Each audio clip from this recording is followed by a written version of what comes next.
El doctor Salvador Francisco Campos Campos es médico cirujano por la Universidad La Salle.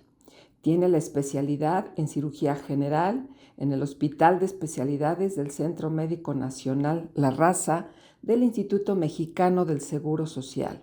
Su trabajo institucional lo desarrolló como cirujano adscrito y jefe del servicio de quirófano del mismo hospital, y en su práctica privada en el Hospital de Especialidades MIC y en el Hospital Ángeles Lindavista. Cuenta con certificación y recertificación vigente por el Consejo Mexicano de Cirugía General y por el Consejo Mexicano de Gastroenterología. Es miembro de múltiples asociaciones médicas, dentro de las que destacan Asociación Mexicana de Gastroenterología, de Cirugía General, de Cirugía Endoscópica y de Cirugía del Aparato Digestivo. También es miembro de la Asociación y Federación Latinoamericana de Cirugía Endoscópica. Y en el terreno internacional es Fellow of International College of Surgeons, Fellow of American College of Surgeons, Society of American Gastrointestinal and Endoscopic Surgeons, Society of Surgery of the Alimentary Tract. Es académico titular de la Academia Mexicana de Cirugía, con un sitial en cirugía gastrointestinal. Ha sido profesor de cirugía en pregrado y posgrado. Su producción científica es muy vasta. Cuenta con más de 30 artículos originales en revistas como primer autor, 20 como coautor, en 15 de revisión como autor, más de 8 editoriales, múltiples capítulos de libros, coautor y autor del libro Fisiopatología Quirúrgica del Aparato Digestivo, tercera y cuarta edición. Cuenta con distinciones importantes como la Medalla Gavino Barreda por haber obtenido el premio más alto a nivel nacional, la Medalla Felipe Saldívar Bernal, máximo reconocimiento de la Asociación Mexicana de Cirugía General, y también presidente de esta misma asociación. He presentado solo una síntesis de la gran trayectoria del doctor Francisco Campos Campos en el ámbito asistencial, público y privado, en el académico y en el docente, pero además ha sabido honrar a sus maestros, no solo con palabras de gratitud, sino formando a nuevos cirujanos y perpetuando un legado de excelencia y compromiso con la cirugía. Por todo esto, el doctor Francisco Campos Campos es un cirujano que deja huella. Mi agradecimiento personal por el reconocimiento muy merecido a mis queridos maestros. Bienvenidos a un encuentro más de cirujanos que dejan huella. Este es un espacio en donde vamos a conocer y sobre todo reconocer a cirujanos que por su gran trayectoria pues precisamente han dejado una huella, por el amor a los pacientes y por la pasión a la medicina y a la cirugía. El día de hoy nos acompaña un cirujano con una enorme trayectoria, pero que vamos a conocerlo más y aprender muchas de las cosas por las cuales precisamente ha ido dejando un legado. El día de hoy nos acompaña el doctor Francisco Campos Campos. Bienvenido, Francisco. Muchas gracias, Lilia. Es un privilegio poder estar con ustedes aquí esta mañana y poder participar en una entrevista donde podamos compartir un poquito más sobre mi estilo de vida personal. Es bien especial que cuando uno va conociendo a las personas más destacadas en algún determinado terreno de la medicina, es como vamos comprendiendo por qué o el porqué de muchas de sus acciones. Entonces empecemos por el principio. Yo te preguntaría, Francisco, en aquella época de la niñez y la adolescencia, ¿cómo era el niño Salvador Francisco Campos Campos, aquí en un colegio cercano, el Colegio Tepeyac? ¿En qué soñaba? Mi infancia fue una infancia muy dirigida, en el sentido de que estudié en una escuela que fue muy conservadora, donde todo estaba estructurado y en donde evidentemente el progreso académico era muy importante y casi era como un medio internado. Nosotros llegábamos a la escuela a las 7:30 de la mañana, las clases terminaban 2 de la tarde y luego teníamos actividades complementarias de 2 a 4 y luego deporte de 4 a 6 o 7 de la noche. De tal manera que yo pasaba en la escuela prácticamente 12 horas en una convivencia que ahora reconozco que hizo amigos muy fraternos y con una educación fundamentada en valores muy, muy importantes. Y tus papás seguramente te inculcaron valores y principios muy arraigados que tú nos platicarás cuáles fueron las que te impactaron más en ese momento y en la vida actual. Como tú sabes, yo soy hijo de un médico.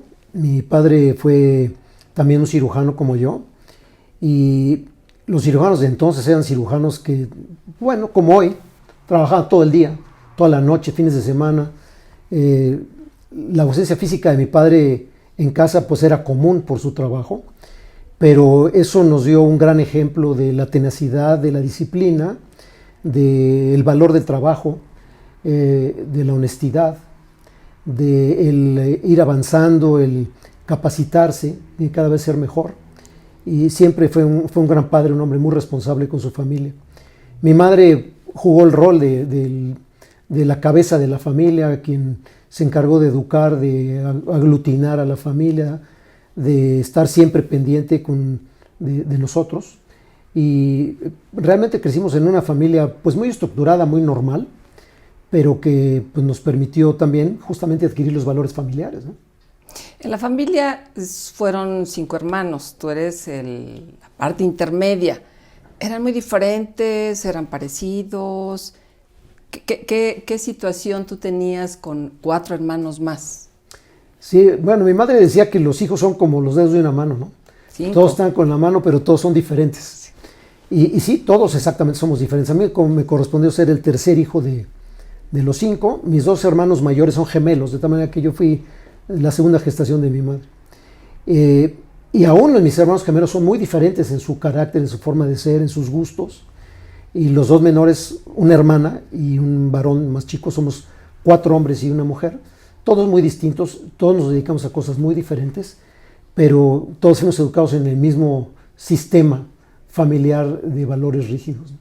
Pero como tú bien dices, porque yo tengo también muchos hermanos, a pesar de que tenemos un entorno muy parecido, que tenemos enseñanzas semejantes, somos totalmente diferentes. Y a veces, ya cuando uno está en el terreno de la formación, pues eres como un poco señalado porque estudiaste medicina. ¿Eso te pasaba? Sí, sin lugar a dudas, ¿no? O sea, con los hermanos siempre tiene muchas coincidencias y también muchas divergencias. En todos sentidos, ¿no? Desde la manera de ser, de actuar, de reaccionar, de trabajar, de todo. Y sí, nosotros estamos todos muy distintos. Nos une, claro, el ser hermanos, ¿no? El ser parte de una misma familia, pero sí somos muy diferentes. Y cuando ya estabas en la adolescencia y tenías que escoger una carrera, ¿influyó el ver a tu papá como médico, como cirujano o algo diferente te movió para que estudiaras medicina? No, sin lugar a dudas, yo creo que la influencia de mi padre en mi vocación fue determinante. Yo no recuerdo haber querido ser otra cosa, salvo en algún momento de mi vida que ya te platicaré, pero yo siempre quise ser médico, ¿no? Yo creo que la figura paterna y lo que yo veía en mi padre era muy importante. Entonces, tuve la fortuna desde niño poder acompañar a mi padre en su trabajo, ¿no? Entonces, yo venía al hospital a acompañarlo a pasar visita. Me metí a su consultorio a curiosear todo lo que él tenía, y sin lugar a dudas lo que él hacía me llamaba mucho la atención, y yo creo que eso sí fue determinante para mi elección vocacional. De hecho, en la adolescencia yo ya tomaba parte activa en el trabajo quirúrgico. Mi padre me metía con él al quirófano, me enseñó a lavarme. Al principio me lavaba y no hacía nada. Después me lavaba y entraba yo simplemente a ver, pero ya de cerca.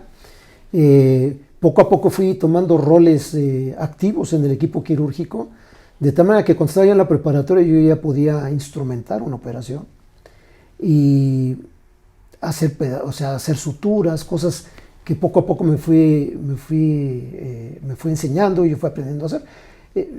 Yo siempre les he dicho ahora a mis colegas y a mis discípulos que yo tuve la fortuna de empezar en un quirófano desde ser el que ve, participar como enfermera circulante, como enfermera instrumentista, como segundo ayudante primario hasta llegar a cirujano. Entonces, conozco esas posiciones porque las hice por gusto, inclusive antes de entrar a la escuela de medicina.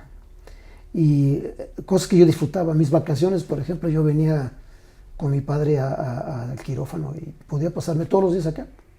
Y lo disfrutaba mucho, ¿no? De tal manera que sí, sin lugar a dudas, tener un padre cirujano para mí fue muy importante en mi vocación. ¿Y alguna vez pensaste en hacer algún otro tipo de especialidad que no fuera ser cirujano? No, la verdad es que cuando estaba yo entre quinto y sexto de preparatoria, siempre me han gustado mucho las matemáticas y la física. Entonces, en algún momento pensé en no ser médico. Pensé en ser ingeniero biomédico. Y me entusiasmaba porque sí, verdaderamente las matemáticas y la física me gustaban mucho. Pero afortunadamente corregí el camino. Entonces entré a la escuela de medicina siempre con la convicción de ser cirujano, siempre con la convicción del aparato digestivo, que es una de las partes de la cirugía que más me gusta. Y claro, cursé otras partes de la medicina porque hay que cursarlas y hay que aprender de todo y estar bien preparado. Pero la verdad es que mi mira siempre estuvo puesta en la cirugía y sobre todo en la cirugía gastrointestinal. Y bueno, es que la vida del residente y específicamente del cirujano está lleno de muchos aprendizajes, de muchas situaciones, a veces sencillas, a veces complejas, a veces estresantes. Pero afortunadamente hemos ido de la mano de grandes maestros. ¿Qué recuerdas de cada uno de estos maestros que nos enseñaron no solamente las cosas médicas o quirúrgicas, porque muchos de ellos nos dieron lecciones de vida? ¿Qué nos podrías decir de cada uno de ellos? Sin lugar a dudas, ¿no? Ahora recuerdo los años anteriores y te vas dando cuenta cómo has tenido un maestro en cada persona con la que convives. Esa es la realidad, porque te enseña todo el mundo. Te enseña tu asistente en el consultorio, te enseñan tus discípulos, te enseñan tus compañeros y por supuesto te enseñan tus maestros formales, ¿no? Haciendo referencia a mis maestros en la residencia, yo podría hablar quizá de 4 o 5 personas que fueron determinantes en mi formación. Personas a las que yo considero mentores de vida y podría utilizar el término como padres profesionales, ¿no? No solamente mi padre, que por supuesto fue un gran maestro para mí en muchos sentidos, pero voy a recordar algunos de ellos. Cuando yo llegué, por ejemplo, al primer año de residencia en el Hospital General de la Raza, el contacto que tuve con el primer jefe de cirugía en ese entonces fue con un cirujano muy prestigiado en ese entonces que se llamó Fernando Pérez Catzín. El doctor Fernando Pérez Catzín fue un cirujano que se había internado en los Estados Unidos y que fue un gran líder, un hombre recio, muy disciplinado, voy a decir que a veces intimidante en su personalidad, pero que cuando lo lograbas conocer más allá de eso te das cuenta que había un ser humano enorme atrás de él, un cirujano que en el quirófano era un rockstar, era fantástico y en el paso de visita era muy enérgico, muy difícil, pero cuando lo tratabas a nivel personal, en pláticas individuales o en eventos sociales, fue una gran persona que me dejó muchas enseñanzas y que lastimosamente terminó su vida muy pronto, ¿no? En un fatídico accidente y que lamentablemente pues no lo tuvimos ya en los últimos años, pero que sí dejó una huella muy importante en mi desarrollo, no cabe la menor duda, ¿no? ¿Y qué tal su habilidad para operar? Era extraordinario. Era un hombre que además era sabio porque era muy estudioso, pero además era quirúrgicamente muy hábil. Demasiado. Seguramente tú alguna vez operaste con él, claro, y lo recordarás, pero sí era un individuo que en el quirófano se respetaba su presencia y sus resultados hablaban por sí mismos. Entonces, sí, la verdad es que sí dejó una huella muy importante. El doctor Pérez Catzín murió, si no mal recuerdo, por ahí en el año 1987, o sea, estamos hablando ya de hace 13, como unos 30 y tantos años, y yo lo recuerdo como si hubiera sido ayer que yo tenía la oportunidad de operar con él, O sea, son gente que no se olvida nunca, ¿no? Sí. Es un gran mentor de vida, que lamento no haberlo tenido más tiempo con nosotros, ¿no? Cuando ingresé al Hospital de Especialidades ya en el año 85, ya conocía yo a estos cirujanos porque yo estuve en ese hospital cuando era estudiante. El hospital se inauguró en 1979, yo hice mis círculos clínicos ahí 2 años, y estas personas de las que yo voy a hablar ahora ya las conocía yo como habiendo sido su estudiante de pregrado, pero ya en el posgrado, en la residencia, tuve contacto ahí con grandes cirujanos. Menciono algunos. El doctor Víctor Manuel Arrubarrena Aragón, un extraordinario cirujano, un hombre muy estudioso, muy estructurado, disciplinado, con grandes valores de vida. Un hombre muy humano, una fantástica persona. Vive el doctor Arrubarrena, ya es un hombre mayor. Con el paso de la vida tuve la oportunidad de ser amigo de él. He convivido mucho, no solamente en el trabajo, sino en el ámbito social y académico, editorial y en muchos aspectos de la vida. Y el doctor Arrubarrena para mí ha sido una gente que ha dejado también una huella muy importante en mi formación, sin lugar a dudas, ¿no? Justamente en el 2009, el Congreso de la Asociación Mexicana de Cirugía General que tú presidiste llevó el nombre del doctor Arrubarrena, pues haciendo honor y como un signo de gratitud a una gran persona, ¿no? un gran profesor. Y además de ser un gran cirujano, ¿qué tal su cultura? Un hombre extraordinario, sí. Realmente él comenta y comentaba en su momento, pues un buen cirujano, además de realizar una técnica, tiene que ser un hombre culto. Sin lugar a dudas. El doctor era un hombre que leía mucho, era un hombre que viajaba 1 o 2 veces al año, que conocía de historia, que conocía de geografía. Era un hombre muy metódico. A algunas personas esto podrá no gustarles, ¿no? Pero para otros, por lo menos para mí fue muy importante en mi formación, y aprecio muchísimo su compañía y su amistad hasta hoy, sin lugar a dudas, ¿no? Hablando de otro cirujano que podría pensarse que fuera un tanto muy contrario a la manera de ser del doctor Arrubarrena, y hablamos del doctor Claudio Cervantes Hernández. El doctor Claudio Cervantes ya falleció también, un queridísimo maestro, magnífico amigo. Yo le guardo una gratitud enorme. Él era un hombre con humildad gigante, con un humanismo enorme, venido de la Sierra Zapoteca en Oaxaca, de haber sido hijo de indígenas, agricultores, donde tuvo él la oportunidad de progresar, estudiar medicina, venir a México y formarse en la raza justamente donde fue maestro. Y era un cirujano que, si bien no mostraba su conocimiento, porque nunca tuvo esa facilidad docente del aula, ¿no? De dar una conferencia, eso era algo que no se le daban a don Claudio, pero su capacidad de enseñar en un quirófano era extraordinaria. Un hombre muy hábil, quirúrgicamente hablando, con un gran bagaje quirúrgico, una gran experiencia, y con una manera de ser tan humilde y tan sencilla que nunca escuchabas un regaño, un grito, una mala palabra, un insulto. Siempre era una conversación con cariño, una conversación muy paternal en decirte cómo se hacen las cosas, ¿no? Tú podías haberte equivocado en un quirófano y podías haber hecho alguna cosa indebida, y él venía, te decía cómo resolverla, y mañana era como si no hubiera pasado nada.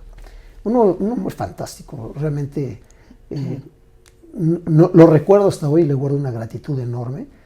Me enseñó cosas muy curiosas, fíjate. Él me insistió mucho en que llevara yo una bitácora quirúrgica. Y entonces me decía, hay que escribir cada caso que operas, las particularidades de ese problema, en una libreta. Y fórmate la disciplina de escribirles. Pero cuando me sorprendió fue cuando me enseñó sus bitácoras. Entonces sacó unos cuadernos todos viejos ahí que los tenía guardados en su cajón y me enseñaba las bitácoras de lo que él había escrito. Y él insistía, y ahora estoy de acuerdo con eso, por supuesto, que esa era la manera de reforzar el conocimiento y de acordarte de lo bueno y de lo malo que habías hecho. y es un recuerdo que yo tengo muy, muy presente, y que si bien no lo hago hoy día con todos los casos que opero, pero sí con los casos complejos, sí hago mis notas, las guardo y las reviso de vez en cuando, ¿no? Es una cosa muy importante que me enseñó. Y con el doctor Cervantes, pues uno aprende que ese prototipo de cirujano, que sí, por supuesto tiene que tener seguridad, pero que no riñe con ser humilde. Exacto. Creo que esa es una de las grandes enseñanzas que el doctor, como tú bien dices, ha dejado a muchas generaciones, dejó a muchas generaciones. La capacidad de ser amigos y de ser querido por don Claudio, por esa gran virtud que tenía ser humilde, es enorme, ¿no? Virtud que todos tenemos que honrar y que a veces no nos sale, ¿no? La verdad, pero sí, sin lugar a dudas, es una persona a la que yo recuerdo con muchísimo cariño y con mucha gratitud también, por supuesto, ¿no? Otro cirujano que ha dejado huella en mi vida es el doctor José Fénix Rodríguez, expresidente de la Asociación Mexicana de Cirugía General. El doctor Fénix, formado en Nueva York, un cirujano estudioso, académico, de extraordinaria habilidad quirúrgica y de extraordinario gusto por estar en el quirófano y en el hospital, ¿no? Un hombre que me enseñó muchísimas cosas y que después he tenido la oportunidad de ser amigo de él, de su familia, de sus hijas, de sus nietos, y con él que he tenido la oportunidad de convivir en muchos ámbitos, no solamente en el médico, sino también en el cultural, en el deportivo. He tenido la oportunidad de viajar con él, de asistir a muchos congresos, de tener interacción con las familias entre la mía y la de él.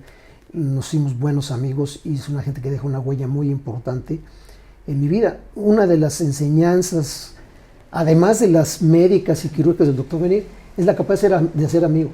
El doctor Fénix hace amigos con todo mundo. Es un hombre con un carácter extraordinario, que habla con cualquier persona, que tiene una cultura muy vasta con la cual se puede establecer interrelación con gentes de todo el mundo, y que esa capacidad de ser amigos es una enseñanza que para mí es muy importante, y no nada más hacerlo, sino conservarlos, que a veces hacemos amigos y luego ya no les damos el seguimiento, ¿no? Así es. Y el doctor Fénix tiene una cualidad fabulosa para eso, y entonces es una gente a la que le guardo un aprecio muy, muy grande también. Él y don Claudio Cervantes hicieron muchas migas en la raza, trabajaban juntos en el sector, y los que tuvimos oportunidad de trabajar con ellos en conjunto, verdaderamente estábamos en el paraíso quirúrgico, ¿no? Haciendo cosas extraordinarias, operando cirugías mayores de esófago, de transposiciones de colon, de páncreas, de cirugía anorrectal, muy vasto las herramientas quirúrgicas y de conocimientos que ambos tenían, y que yo tuve por estar con eso y aprendí, yo digo que en un extraordinario momento del hospital, además, ¿no? Sí. Los 80s y los 90s para el Hospital de Especialidades de la Raza fue un momento de lujo para formarse y para además ejercer la profesión, ¿no? Todos estos cirujanos y muchos más que trabajaron, por supuesto, en el hospital, a quienes guardo también mucho cariño y muy buenos recuerdos, fueron dirigidos por otro excelente cirujano, el doctor César Gutiérrez Amperio, quien era el jefe de servicio, quien era el jefe del curso del hospital, con quien yo tuve oportunidad de trabajar pues muchísimos años. También tuve la oportunidad de ser amigo personal de él, de su familia, de su esposa, de convivir con él en ámbitos sociales, académicos, en congresos, trabajar cuestiones editoriales. Un gran personaje. Don César fue un individuo también con una capacidad de ser amigos increíble, una capacidad de estudio, una humildad y una sencillez admirable, una capacidad de ayudar por el hecho de querer ayudar, de poner su granito de arena. Un individuo ejemplar, un individuo que en los 60s decide estudiar un doctorado en bioética y que estuvo en España, no recuerdo si 2 años, y no pasó una semana sin que no me escribiera un correo electrónico platicándome sobre qué hacía, qué había aprendido, qué estaba haciendo durante todo ese tiempo. O sea, la disciplina para tener ese contacto con la gente fue fabuloso, ¿no? Y luego venir y empezar a aplicar sus conocimientos acá en México sobre bioética. Y entonces participar en muchísimos cursos de bioética, en foros de la ley y la ética en cirugía, en escribir libros. Un escritor brutalmente prolífico. Escribía todo, o sea, escribía de cirugía, escribía de arte, escribía de filosofía, escribió novelas, la última novela sobre la Malinche. Un individuo que se fue adaptando al mundo. O sea, él aprendió a escribir en un cuaderno con lápiz y papel y terminó publicando novelas electrónicas en Amazon. O sea, a los 80s. Es decir, que la tecnología, los avances del mundo nunca fueron un obstáculo para esa persona. Nos deja un gran ejemplo. Lastimosamente también falleció el maestro don César recientemente, pero que, como tú ves, de los individuos que yo he hablado, son grandes profesores. Sí los consideras como mentores, como padres profesionales, ¿no? Y hay que honrar sus enseñanzas. Creo que en este pequeño recorrido, porque la verdad cada uno de ellos tiene una trayectoria impresionante y mucho de lo que hay que aprender, pues en verdad que han dejado un legado importantísimo a la cirugía. Nos han enseñado que tenemos que ser humildes, nos han enseñado que la amistad es algo que tenemos que cultivar, porque si uno no tiene armonía en su vida profesional y social y familiar es muy difícil. Nos han enseñado que la tecnología no es una limitación, pese a que la tecnología es más para los jóvenes o se da más en los jóvenes. Nos han enseñado que la edad no es una limitante por todo lo que tú acabas de comentar. Y bueno, pues teniendo una formación como esta en una residencia, realmente puede ser fácil aparentemente porque tienes buenos mentores, pero seguramente tuviste algunas dificultades. Platícame de ello. Bien, bueno, durante la residencia los retos pues eran múltiples, ¿no? Yo creo que el reto, siento yo, más importante era adaptarse a lo que, a un sistema de vida que no tenías cuando estabas en la escuela de medicina. O sea, aquí hay que estar todo el tiempo en el hospital, dormir en el hospital, comer en el hospital. Se acaba la vida social, ¿no? Se acaba la vida familiar porque está uno concentrado y como debe ser en la residencia, ¿no? Uno de los retos era también sobrevivir a lo que los compañeros platicaban, ¿no? Que si tal profesor es así, que si es allá, que tienes que hacer en tal o cual departamento, adaptarse. Pero yo siento que eso de alguna manera se puede hacer. Los jóvenes se adaptan rápido siempre y cuando tengan en mente lo que quieren, ¿no? Evidentemente no se puede estar en misa en la procesión. La residencia tiene que estar totalmente concentrado y dedicado el 100% del tiempo a estudiar y a trabajar y a estar ahí. Es temporal, son 3-4 años y después la vida cambia, ¿no? Pero creo yo que eso fue un momento muy agradable en mi vida, de una convivencia grata con compañeros que siguen siendo amigos hasta hoy y que pues recordamos muchos momentos agradables, ¿no? Para mí, por ejemplo, un reto grande en la residencia fue, en el tiempo de nosotros la residencia era de 3 años, después del rotatorio. Y de la mano de otro gran cirujano, otro gran mentor, el doctor Juan Gaviño Chapa, surgió la idea de que pudiera yo hacer una subespecialidad, hacer un año extra de residencia, que hubo que justificar al instituto para que se pudiera hacer oficial y a la universidad para que se pudiera hacer oficial. Entonces fue un reto construir un manual que nos permitiera ser aceptado tanto por el Instituto Mexicano del Seguro Social como por la UNAM para que yo hiciera un año más de residencia. Y finalmente se logró, o sea, el reto se cumplió y entonces ese último año de residencia todos mis compañeros de generación se fueron a trabajar a sus comunidades, a sus lugares de trabajo y yo me quedé a hacer un año más de residencia como jefe de residentes. Entonces, un reto fue responder a esa confianza que habían depositado en mí tanto el doctor Gutiérrez Samperio como el doctor Gaviño Chapa y las autoridades de enseñanza, en donde tenías que fungir como jefe de residentes, un poco como médico de base, otro tanto como maestro de los residentes de años inferiores y estar 100% del tiempo disponible. Cuando este año empezó, el doctor Gutiérrez Samperio dijo, tú no tienes guardias, tienes que estar aquí todo el tiempo. puedes ir y venir, pero si te necesitan tienes que estar aquí el 100% del tiempo. Y acepté ese reto, fue un reto muy interesante, muy agradable y en el que aprendí muchísimas cosas, porque obviamente yo era el residente que más conocía todo y con el que tenía yo oportunidad de entrar con cualquier médico de base que yo eligiera. Entonces, literalmente todos los días veía yo qué vamos a operar hoy y escogía dónde me metí a operar y con qué cirujano. Y fue un año de una gran experiencia adquirida ahí, porque tuve oportunidad de operar cirugía mayor prácticamente todos los días de todo el año. Y luego vino otro reto, porque cuando se terminó este último año, la Dirección General de Prestaciones Médicas me ofreció una base. Y entonces esa base me la otorgaban en Torreón. Yo no quería irme de la ciudad, manifesté mi deseo de quedarme en el hospital de especialidades, deseo que me cumplieron. Y entonces me dieron esa gran oportunidad y para el 15 de marzo de ese año 1988, si no mal recuerdo, yo llegué con un documento en donde tenía yo una base ya asignada a mi persona, en un servicio donde no había llegado un cirujano nuevo hacía 10 o 15 años. Y evidentemente todos los ojos estaban puestos en mí. Y entonces te platico una anécdota que me enseñó, me educó y me ubicó en el lugar. Yo llegué con ese documento que decía que iba a trabajar de lunes a viernes en el horario matutino con descansos diurnos. Imagínate nada más, o sea, me sentía como el rey, ¿no? Y cuando llegué con el doctor Gutiérrez Samperio, con el que yo ya me llevaba muy bien, yo dije, pues no va a tener ningún problema.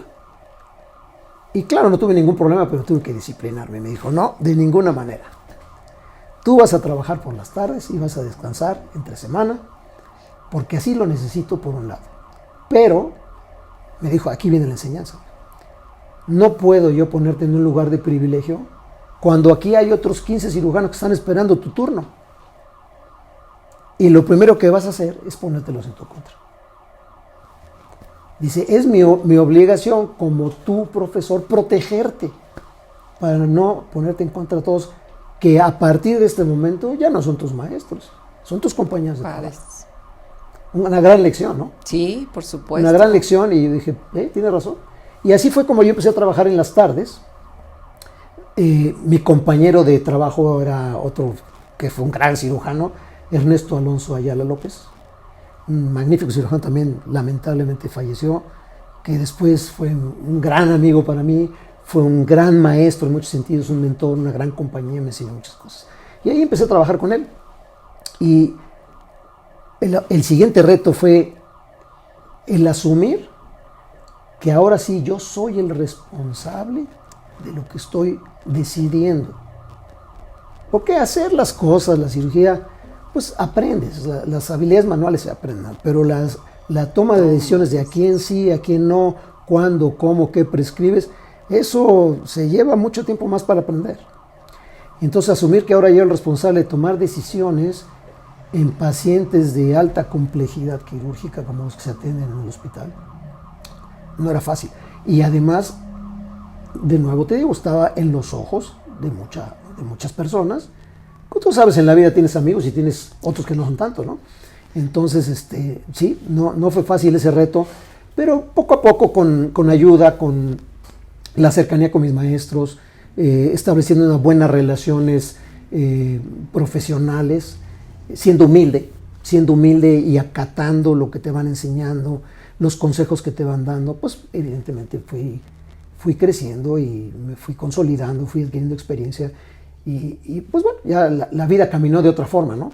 Pero yo creo que estos fueron retos interesantes.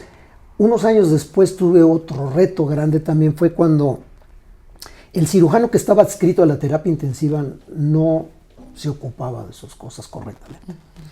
Entonces me llama el doctor Gutiérrez Samperio y me dice, tengo necesidad de remover a esta persona de aquí y te voy a pedir que tú me ayudes con eso. Entonces, ya estaba yo en el turno matutino, pero asumir el tomar decisiones en pacientes críticamente enfermos en terapia intensiva era muy complicado.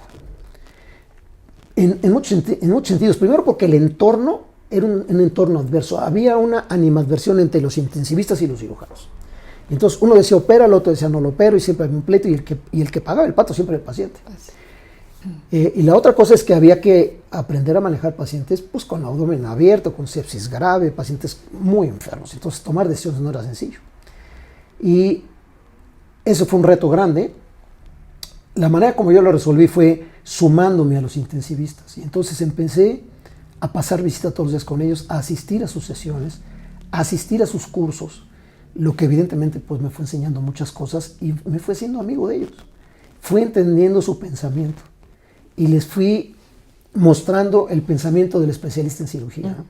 Y logramos tener una comunión extraordinaria en donde después logramos cosas muy interesantes. Particularmente en ese entonces se manejaban en la raza muchísimos pacientes con pancreatitis grave, necrohemorrágica, y muchos pacientes con abdomen abierto, con fístulas intestinales, fístulas enterocutáneas. Y logramos una comunión muy interesante que nos produjo resultados muy, muy halagadores por los pacientes, por supuesto, que era nuestra primera objetivo, y también, ¿por qué no?, en lo editorial, en lo académico, en la proyección profesional, porque en ese entonces yo estaba en mis mejores momentos quirúrgicos, digamos, surgiendo de la residencia con muchísima energía y muchos deseos de mostrarme ante la comunidad quirúrgica del país, y eso fue para mí una cosa muy importante, poder mostrar los resultados del manejo del paciente con pancreatitis grave, con fístulas intestinales, con abdomen abierto, pacientes para sustitución de esófago, con transposición de colon, con ascenso de estómago, en fin, cosas que fueron muy interesantes, de las cuales guardo grandes recuerdos, pero que fueron retos importantes que hubo que cruzar. Realmente el escucharte todo este trayecto de tu formación ya ahora como médico, como cirujano, pues evidentemente adquiriste una enorme, no solamente solidez, sino madurez, pese a tus, en esta época inicial, digamos así, como cirujano. Y como cirujano te has desenvuelto en el ámbito de la investigación, en el ámbito de la educación, en el ámbito académico. Quisiera que habláramos un poco sobre la docencia, porque es un papel muy importante. Ya hablaste de tus profesores, pero ahora tenías tú que ser profesor y tenías tú que trasladar esas enseñanzas hacia otros nuevos cirujanos. ¿Qué es lo que más te preocupaba enseñar a los nuevos cirujanos? Yo creo que para mí la docencia ha sido el producto de una transformación profesional que yo sufrí y también de una transformación personal. Cuando yo empecé a trabajar como cirujano ya terminada la especialidad, mi proyecto no era quedarme en la raza 30 años. Mi proyecto era trabajar 10, 12 años, consolidarme, acabar de aprender, ir a la medicina privada. Pero eso fue mágico, ¿no? Poco a poco me fui envolviendo, me fui involucrando, fui aprendiendo y tuve la oportunidad de empezar a enseñar, y eso poco a poco me fue seduciendo la posibilidad de compartir lo poco mucho que se hubiera hecho, ¿no? Y cuando di cuenta, yo ya tenía 20 años de antigüedad. Entonces ya era más fácil quedarme por un beneficio laboral que irme, pero además estaba yo involucrado en la cuestión académica muchísimo, pero además lo disfrutaba. Lo disfruto aún, ¿no? O sea, poco a poco se fue transformando eso de ir aprendiendo a ir enseñando. Y eso tiene que ver, por supuesto, con la madurez, ¿no? Tiene que ver con la manera como vas evolucionando en lo profesional y en lo personal. Si yo hago recuento, por ejemplo, de las clases o de las pláticas o conferencias que daba, por ejemplo, en los 80s y 90s, con las que doy, son completamente diferentes, ¿no? Aquello eran datos, operaciones, mucho técnico, mucha investigación bibliográfica, y hoy no, hoy hablas de cosas más sencillas. De hecho, en mis cursos de día les digo a mis alumnos, vamos a hablar de clínica, y entonces me recuerdo de lo que yo vivía con el doctor Claudio Cervantes, que se sentaba y decía, a ver, ¿por qué está ictérico? ¿Y por qué orina oscuro? ¿Y por qué tiene fiebre? Así de básico. Porque cuando empiezas a dominar los temas es cuando más fácil los puedes enseñar de una manera básica. a veces el que habla mucho de datos no los comprende muy bien. No quiero decir que todos, ¿no? Pero a veces es así. O no se transmiten bien. O no se transmiten. Porque es muy diferente que se permee una información que son datos únicamente, que no dejan de ser importantes, pero creo que hay otras cosas que se transmiten mejor y que el alumno o el cirujano los asume más fácilmente. Yo digo que se nos va modificando el DNA, y ahora creo que vamos adquiriendo un DNA docente o pedagógico, donde tienes la capacidad de síntesis, la capacidad de identificar lo importante. Lo otro no es que no sea importante, pero ya el alumno lo podrá leer, sí, pero lo que tú quieres transmitir. Y ahora pues la docencia para mí se ha vuelto pues un sistema de vida, debo decirlo, me gusta. Lo que más extraño de la raza no es aquellas grandes operaciones, que por supuesto que las extraño, sí, me gustaría hacerlas de nuevo, pero lo que más extraño es la capacidad de estar en un quirófano enseñando a cirujanos, pero eso he tratado de traspolarlo a mi actividad actual, y hoy día pues estoy dedicado con una gran cantidad de tiempo de mi día a enseñar en pregrado y algunas cosas también en posgrado, y yo creo que enseñar y ser un buen docente o modificar tu DNA a un DNA pedagógico es producto de una madurez, es producto de una transformación profesional y una transformación personal, ¿no? Así es. Tú comentabas que en un principio como que tu foco estaba dirigido hacia más la medicina privada. Sí. Y bueno, pues porque lo viviste con tu papá, porque encontraste también el lado alentador que tiene la medicina privada. ¿Te consideras un empresario? Debo decir que sí.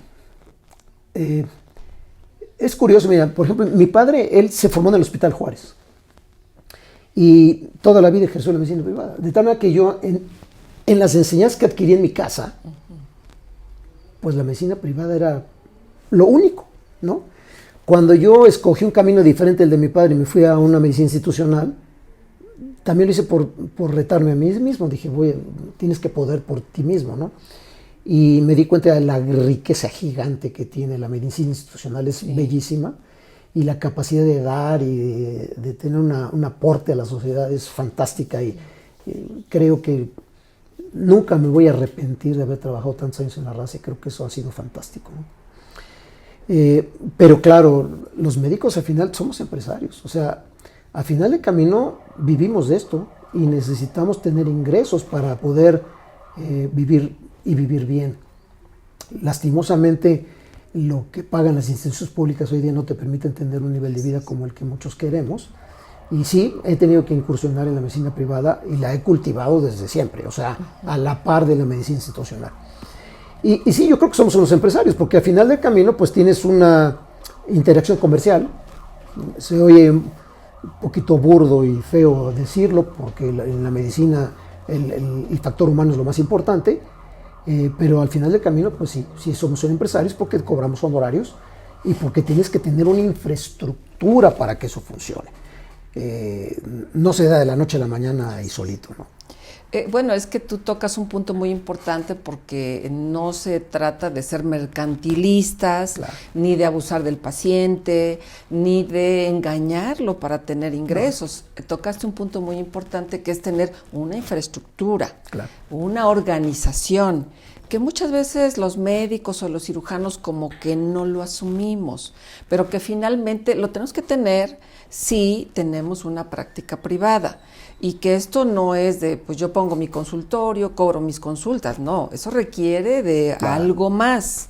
Y que creo yo que en ese terreno de enseñarles a los médicos, como tú muy bien dices, no solamente operar, porque el cirujano nada más es el que opera. No. Tiene que tener todo un bagaje de conocimientos, y de conocimientos que no necesariamente incluso sean la medicina, como puede ser este. ¿Tú les recomendarías algo a los médicos muy jóvenes en función a esta infraestructura, a esta organización, para que de alguna manera pues tengan la posibilidad de tener una empresa, vamos a decir así, que les permita actuar con mucha ética, que les permita actuar con mucha medicina basada en evidencias, pero sí con una organización que también tenga una cierta retribución que le permita vivir decorosamente. ¿Qué les dirías? Sin lugar a dudas, estoy de acuerdo con lo que dices. Yo creo que, y así lo digo a mis alumnos, el dinero no es lo que nos mueve. El dinero es una consecuencia. Así es. Una consecuencia agradable, pero es una consecuencia de tus actos. No es la causa que uno persigue de inmediato, ¿no? Tú tienes que ejercer tu medicina con todos los valores que nos han enseñado en la universidad, con humanismo, con conocimiento, basada en evidencia científica, con persistencia, con consistencia, y el dinero viene solo. O sea, el dinero no es lo que se percibe, es la consecuencia de estar aquí todos los días trabajando de una manera ordenada. Esto no lo enseñan en la universidad, en ningún lado, por lo menos que yo conozca. Se aprende en la vida. Y pues hay quien lo aprende por la buena y hay quien lo aprende por la mala. Lo ideal es tener un mentor. Yo hoy día soy a mí me gusta y estoy de acuerdo totalmente con la enseñanza tutorial. Yo aprendí de mentores y pretendo convertirme en un mentor. Y ese es un área de oportunidad muy interesante donde tú puedes ser mentor de alguien que ya cursó sus créditos universitarios, que ya es un especialista y que lo traes a trabajar contigo y que le dices cómo se puede convertir en un empresario de la medicina. Fundamentado, por supuesto, en valores, muy importantemente, fundamentado, por supuesto, en el conocimiento profesional, pero tiene que aprender a cobrar, a administrar, a llevar una contabilidad, a llegarse de un equipo de trabajo que permita aportar conocimiento de otras personas, porque uno no lo sabe todo. Que te permita que tú te puedas salir también de repente en un día o dos y no se quede tu empresa sola o cerrada, sino que siempre puedas dar servicio. Que te permita tener un servicio que sea integral. Y eso no se aprende fácil. Se requiere en el ejercicio diario. Al cabo de los años va uno aprendiendo. Que te permita manejar el paciente en el ámbito privado, que se comporta diferente al ámbito público. Ciertamente es el mismo ser humano, son las mismas enfermedades, pero las conductas y las transacciones son totalmente distintas. Y sí es muy importante que uno aprenda de eso. Y eso, no, que yo sepa, pues no hay libros o no hay cursos para eso. Se aprende en la compañía de alguien y te dice cómo. Bueno, hablar del doctor Salvador Francisco Campos Campos, pues es referirse a un profesionista con una trayectoria académica impecable, con muchos reconocimientos. Pero ¿crees que sin el apoyo de tu esposa podrías haber logrado todo eso? No, sin lugar a dudas no. O sea, esto no es un logro personal. Esto es un logro, yo lo veo como un logro familiar. Así es. Mi esposa ha sido el pilar más importante en mi vida, en todos sentidos, ¿no? En lo humano y por supuesto en lo profesional. Es mi compañía, quien está ahí todo el tiempo, es mi asesor, ¿no? Es quien me escucha, es quien me ubica cuando uno se desubica, es quien me espera, quien me tiene toda la paciencia del mundo, es con la persona con la que convivo todo el tiempo y yo he sido feliz y ella también. Y hoy día pues ya estamos solos porque los hijos han ido de casa, pero tenemos planes de hacernos viejitos juntos, ¿no? Y disfrutar hasta que Dios diga. Pero sí, no, yo soy feliz con mi esposa y agradezco a Dios, agradezco a la vida que me la puso enfrente y que hemos podido crecer juntos. Porque además tú sabes, ¿no? Que el matrimonio, así como uno crece como persona, el matrimonio también crece, ¿no? Desde que se conoce uno, desde que se enamora, desde que uno va trabajando, va conociendo, se va madurando, se va haciendo formal y se va haciendo viejito también, ¿no? Entonces, entre más añejo, mejor y se disfruta más. Yo la verdad es que soy un impulsor de la familia y un impulsor de no estar solo. A mí me gusta mucho estar con mi esposa y la paso muy bien. Y bueno, pues esto traduce una armonía familiar. Sí. Y que eso es lo que genera pues todo lo que uno puede ser como profesionista. Pero ¿en algún momento te sentiste que le estaba robando tiempo a la familia por tu crecimiento profesional? ¿Te diste cuenta? ¿Hiciste alguna cosa en particular o siempre has vivido en un equilibrio total? No, de ninguna manera. Fíjate que vuelvo a mis orígenes, ¿no? Yo tuve el ejemplo de una madre que pasó mucho tiempo sola, porque mi padre estaba trabajando. Y cuando yo me casé, yo me propuse modificar eso. Y yo dije, no sé cómo le voy a hacer, pero yo tengo que estar más tiempo en mi casa del que mi papá estuvo, para que mis hijos no tengan la ausencia y mi esposa no tenga la ausencia. Y se ha podido. Yo digo que es cosa de organización, porque digo, no es que digas que porque estoy en mi casa no progreso, o para progresar necesito no estar en mi casa. Todo se puede si te organizas. Entonces, sí, ciertamente ha habido muchas ausencias en mi casa, pero muchas menos de las que yo viví cuando era niño. Yo he procurado siempre estar en casa. Algo que muy pocas personas pueden decir en esta ciudad es que yo siempre como en mi casa. Eso es un privilegio. ¿No? Porque entonces, cuando mis hijos eran chicos, yo siempre comía con ellos. Y siempre vas a la mitad del día y ves qué pasó y te enteras de lo bueno, de lo malo, las cosas, y luego te vuelves a ir al segundo tiempo, como digo yo, a la segunda parte del trabajo. Y esa presencia permanente es muy importante. Siempre he procurado también tener un equipo de trabajo, de tal manera que pueda yo irme de mi lugar de trabajo para estar un rato con la familia y luego darles espacio para que esos que están conmigo puedan ir con la suya, ¿no? Yo creo que es cuestión de organización. Entonces, sí, no puedo decir que no he tenido ausencias en mi casa, sí he tenido muchas, pero creo que muchas menos de las que yo viví cuando era niño, y ese es un compromiso que yo hice conmigo mismo cuando me casé. A reserva, Francisco, de que más adelante hablemos con más detalle, me gustaría que nos compartieras qué significan para ti dos personas, Francisco Enrique y Oscar Daniel. Pues mis hijos son, digamos que dos de las tres personas más que en la vida, ¿no? Ya hablamos de Patricia, de Patti, y pues mis hijos es el fruto de nuestra unión. Y cuando tú ves un bebé recién nacido, yo siempre pienso, este individuo no es malo ni bueno, va a ser como tú quieras o te procures que sea, ¿no? Tienes que irlo educando, puliendo, orientando, llevando. Entre más estés con él, pues, evidentemente la cercanía va a ser más fuerte. Y yo he procurado eso. Entonces yo siempre he estado muy cerca de mis hijos y son verdaderamente mis dos tesoros más importantes después de mi esposa. Son mi orgullo, mi satisfacción. Yo pienso que son el legado que yo dejaré en esta sociedad el día de mañana.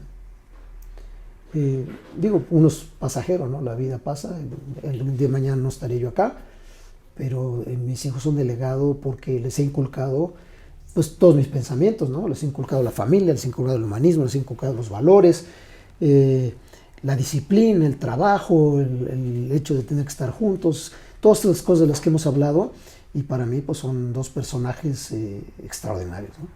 Otra de las facetas que he podido conocer de ti es tu incursión en el deporte. Y bueno, pues hay varias ramas en las cuales tú te has involucrado, como es el fútbol americano, como es ser maratonista y pues la afición taurina. ¿Nos puedes platicar algo al respecto? Sí, el deporte ha sido parte de mi vida desde niño. El deporte para mí ha significado no solamente una diversión, sino una formación, una disciplina. Como son las artes también, que ya te platicaré un poco sobre la música también. Pero yo siempre he sido un seguidor del deporte, entusiasta, y lo he practicado hasta ahora. De niño, digo, hice muchísimos deportes, hice fútbol, soccer, hice atletismo, lanzamiento de bala, lanzamiento de disco, lanzamiento de jabalina en la adolescencia. Jugué muchísimo frontenis, squash. Por supuesto, fútbol americano, más de 10 años. Tuve oportunidad de participar como jugador, después como entrenador. Ya más grande me involucré en las carreras de fondo, de la mano del doctor Fénix. Él fue uno de las personas que me invitó porque él es un maratonista consumado, por supuesto, a correr maratones, y Eso me ha abierto las puertas en muchísimos ámbitos. Tengo muchos amigos de diferentes tipos de deportes. Jugué golf cuando tenía como entre 15 y 25 años, ¿no? Un deporte fantástico, por cierto. Hoy día trato de mantenerme en forma, hago ciclismo de spinning, hago un poco de gimnasio, nado de vez en cuando. O sea, es una disciplina. El deporte te mantiene físicamente sano, claro, pero también te produce lesiones. O sea que ya obviamente no puedes hacer lo mismo que hacías cuando tenías 20 años, pero la disciplina de estar todos determinados días en el gimnasio o en la alberca o en la bicicleta es fundamental, porque es parte de la vida, es parte además de generar salud. Mi afición taurina, debo decir que yo lo he hecho algunas veces práctico, pero no soy así un torero práctico, pero mi afición taurina viene de la familia. Mi abuelo era aficionado a los toros, mi padre era aficionado a la fiesta brava. Yo asistí a la fiesta brava desde que tenía chiquitito, 5 años, ¿no? Hasta hoy, y he tratado de inculcarle a mis hijos esto. Uno de ellos le gustó, al otro no, pero para mí la fiesta brava ha sido momento de muchas tardes alegres, de disfrutar el arte, de disfrutar. La fiesta brava tiene muchas aristas que se pueden disfrutar. No solamente es el momento de la lidia del toro ahí, sino es cómo crían los toros, la música, el vestuario, el ambiente, la comida. Son muchas cosas que se disfrutan dentro de la fiesta brava. Lamentablemente ahora no lo tenemos en la Ciudad de México, espero que pronto regrese, pero eso ha sido uno de mis entretenimientos de los domingos por la tarde cuando hay temporada. Prácticamente todos los domingos estoy ahí, ausente de mi casa, claro, porque a mi esposa no le gusta ir a los toros, pero yo sí voy y tengo un grupo con el que voy y la verdad es que lo disfruto mucho. Te hablaba también hablando de disciplina, de la música. Yo de niño me inculcaron la música. Toqué el piano. Tenía mis clases de piano todos los miércoles, ¿no? Y había que practicar el resto de la semana porque venía la maestra el miércoles. Poco a poco fui haciendo progresos. Después pude tocar el piano a 4 manos con mi hermano mayor. Después a 2 pianos con mi hermano mayor, él en el suyo y en el mío. Y tuvimos la oportunidad de tocar en festivales, en conciertos. Yo toqué en la Sala Manuel M. Ponce de Bellas Artes varias veces. De verdad que la música fue parte de mi crecimiento, ¿no? Hasta la preparatoria. Después del piano vino el acordeón. Aprendí a tocar el acordeón. Después participé en un grupo de 6 acordeones. Teníamos un sexteto de acordeones que dábamos conciertos y tocamos en festivales. Esas mismas habilidades después las ocupé para cantar en un coro, música clásica, en un coro mixto con amigas y amigos. Y después para tocar el acordeón y cantar en una trova. De tal manera que durante todos mis años de secundaria, preparatoria, el deporte para mí fue todos los días y la música también. Y eso me hizo un ámbito social muy, muy agradable, pero me ayudó a formar en la disciplina.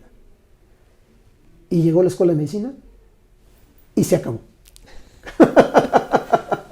Se acabó la música. El deporte no se acabó, afortunadamente el deporte no se acabó, pero la música sí. Pero es que son disciplinas que requieren horas y horas de estar tocando y practicando y leyendo y estudiando. Y evidentemente no era compatible una cosa con la otra, o por lo menos en mi caso no fue. Yo sé que hay gente que lo hace y lo hace muy bien, pero por lo menos en mi caso yo me dediqué el 100% a la escuela de medicina y dejé eso. Y el deporte sí lo seguí practicando porque como era parte de la salud siempre le di prioridad y hoy día yo pienso en deporte, leo deporte. ESPN es mi canal favorito de televisión. O sea que se puede ser cirujano y se puede ser versátil. Sí, sin lugar a dudas. Ese es un consejo muy importante porque hay gente que dice, es que no se puede. No, sí se puede. O sea, si tú te organizas, se puede tener amigos, se puede tener familia, se puede tener esposa, todo. Se puede cuidar a los hijos. Y la prueba de eso son las cirujanas. Las cirujanas son madres profesionales, son hijas, atienden también a los padres, son hermanos, van al súper, hacen 1000 cosas. Algo que yo quiero decir es, yo soy de mente muy abierta, soy de mente inclusiva. soy un favorecedor y un admirador de la mujer en su vida normal, pero de la mujer profesionista verdaderamente son mis ídolos. Yo creo que lo hacen muy bien, son un gran ejemplo de que si te organizas, todo se puede. ¿Y de las cirujanas sí, qué tal? No, sin lugar a dudas, ¿no? Cuando tú escribiste el libro sobre la mujer cirujana, yo te decía, tienes que ver la visión del hombre, porque la visión del hombre es muy importante. No quiero decir que sea fácil, pero tomar la bandera del feminismo nada más así creo que no está bien. Creo que ver la visión de la otra parte es muy importante, para que tengan su opinión. Y ese libro tiene un gran acierto, que tiene justamente la opinión de los varones, ¿no? Porque es muy importante cómo la ven. Y sí, yo veo a la mujer, admiro lo que hace, sin lugar a dudas, favorece la familia, sin lugar a dudas son, como te dije, el tronco del árbol. Francisco, tú eres un hombre de retos y lo hemos constatado a lo largo de esta charla. Me gustaría mucho que nos comentaras qué significó para ti ser presidente de la Asociación Mexicana de Cirugía General y de la FELAC. Ser presidente de la Asociación Mexicana de Cirugía General fue algo que se fue dando poco a poco, sin querer, pero que al final, claro, lo buscamos, ¿no? y lo logramos. En un principio vas trabajando en la asociación como el ayudante del ayudante, como un ayudante de comité, después vas dirigiendo un comité, luego vas siendo parte de una mesa directiva, asistes a congresos, das pláticas, participas, y poco a poco te vas dando cuenta que empiezas a tener un liderazgo dentro de la comunidad y que puedes aspirar a tener una posición de privilegio como ser presidente, y quieres emular, seguir o aprender de los mentores que has tenido ahí, porque no hemos hablado de esto, pero en la asociación ha habido grandes maestros, grandes mentores, amigos que han sido un reto a seguir, a emular, a parecerse a ellos por lo destacado que son, entre ellos tú, que has sido también presidente de esta organización. Y bueno, al final, cuando fue el momento, pues aspiré y lo logré. Y ya estando ahí, pues uno piensa que ahí todo es miel sobre hojuelas, pero no. Se divierte uno mucho y la disfruta, pero también se sufre. Conocí mucha gente en todo el país, fuera del país, hice muchísimos amigos y también perdí otros. Y eso pues ha sido doloroso, pero pues bueno, la vida es así, la vida no es perfecta, ¿no? Y uno tiene que asumir que pues hay que continuar. Asumimos el reto de ser también el Congreso de la Federación Latinoamericana de Cirugía, de la mano del doctor Alfonso Pérez Morales, que fue el presidente de FELAC, y que hicimos el Congreso aquí en Veracruz. Creo que cumplimos bien. Latinoamérica se sintió bien recibida. Mostramos la solidez de la cirugía mexicana en el continente, y creo que cumplí como presidente y creo que cumplimos como asociación bajo mi liderazgo con ese reto, y que fue muy agradable. Hoy día, cuando pienso sobre lo vivido en ese entonces, sigo aprendiendo de tantas reuniones, unas muy difíciles, unas muy fáciles, tantas cosas tan agradables que vivimos, y voy recordando y aprendiendo de nuevo con lo que hicimos, ¿no? En ese entonces. Es increíble, ya pasaron 12 años de esto, o sea, ya ha pasado el tiempo de una forma muy rápida, pero lo volvería a hacer 1000 veces, sin lugar a dudas. Pues hemos tenido el placer de escucharte, de conocer todo tu desempeño como cirujano, de conocer tu familia a través de tus palabras. En este momento, ¿tú consideras que vives en plenitud? Sí, sin lugar a dudas. La verdad es que yo soy un agradecido con Dios y con la vida, me ha dado mucho. Claro, uno siempre quisiera más, ¿no? Y buscas más, y seguramente mi personalidad me hará seguirlo buscando, pero yo he sido una gente muy afortunada. He tenido gente que me quiere, tengo una familia, tengo muchos amigos, tengo trabajo, tengo salud. Entonces sí, soy un hombre pleno, no me puedo quejar, al contrario. Creo que debo ser muy agradecido con Dios que he tenido todo esto. Excelente. ¿Y hubiera algo que todavía aspiraras a hacer o a lograr? Pues no que lo esté buscando, ¿no? Es decir, hoy estoy enfocado en la docencia. Soy profesor de pregrado en 3 universidades en este momento. Soy el jefe de enseñanza en un hospital reconocido. Tengo muchos retos ahí que cumplir. Y el reto pues es seguir viviendo, seguir apoyando a mi familia, seguir manteniendo la salud, que creo que debe ser el primer reto. Ya en nuestra edad creo que, bueno, por lo menos a la mía, tengo que seguir. No me involucres, ¿no? No te involucro. Tengo que seguir cuidando la salud, que es muy importante, pues para poder seguir haciendo cosas, ¿no? Porque a esta edad ya no tienes nada prometido, ¿no? Así es. Pues Francisco, en verdad te agradecemos profundamente el que nos hayas permitido conocerte más, pero no solamente eso, sino que nos hayas abierto tu corazón y que nos hayas permitido saber más de ti a través de tus emociones, a través de tu gratitud, porque si bien dices tú, ya a nuestra edad, realmente pues a través de todo lo vivido, creo que una de las cosas que tenemos que hacer es siempre ser agradecidos. Con Dios si somos creyentes, con la vida si no, o con algún otro ser al cual nosotros creamos, porque tenemos de más, creo yo, y pues eso de más que tenemos en mi caso es que tú nos hayas permitido charlar contigo, que nos hayas permitido que la comunidad médica y quirúrgica te conozca más, y pues muchas gracias. Gracias a ti, yo me siento muy honrado con haber sido elegido para esta entrevista y haber participado. Creo que me da mucha satisfacción, y a través de esta conversación pues la gente conoce más al ser humano, ¿no? Así es. No tanto al profesional, sino un poco más al ser humano que existe en cada uno de nosotros, ¿no? Gracias a ti por establecer este proyecto y gracias por venir a platicar conmigo. Pues una sesión más de cirujanos que dejan huella, maestros de la cirugía.